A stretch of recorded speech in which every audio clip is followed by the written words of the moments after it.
রোজা রেখে বেশি বেশি ইস্তেগফার করবেন। কি করবেন বলেন? রোজা রেখে বেশি বেশি ইস্তেগফারের সবচেয়ে ছোট্ট বাক্যটা হচ্ছে আস্তাগফিরুল্লাহ ওয়া আতুবু ইলাইহি। কি বললাম বলেন? আস্তাগফিরুল্লাহ ওয়া আতুবু ইলাইহি। এইটুকু পারা যাবে না? দিনে কমপক্ষে 100 বার। কতবার?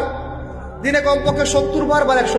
আমাদের ওস্তাদ একটা কথা বলেন, আমাদের ওস্তাদের কথা বলছি, ওস্তাদ হচ্ছেন আমাদের বাইতুল মোকাররমের বর্তমান খতিব।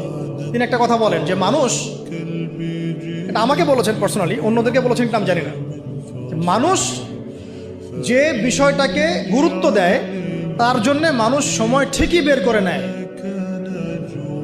মানুষ যে বিষয়টাকে গুরুত্ব দেয় তার জন্য মানুষ সময় ঠিকই বের করে নেয়।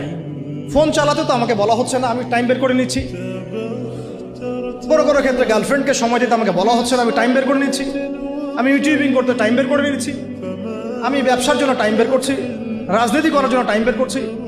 কোরআন শেখার জন্য আমার টাইম হচ্ছে না। তার মানে আমি কোরআনকে, সিরাতকে, হাদিসকে, ইসলামের প্র্যাকটিক্যাল বিষয়গুলোকে আমি এতটা মূল্যায়ন করছি। As simple.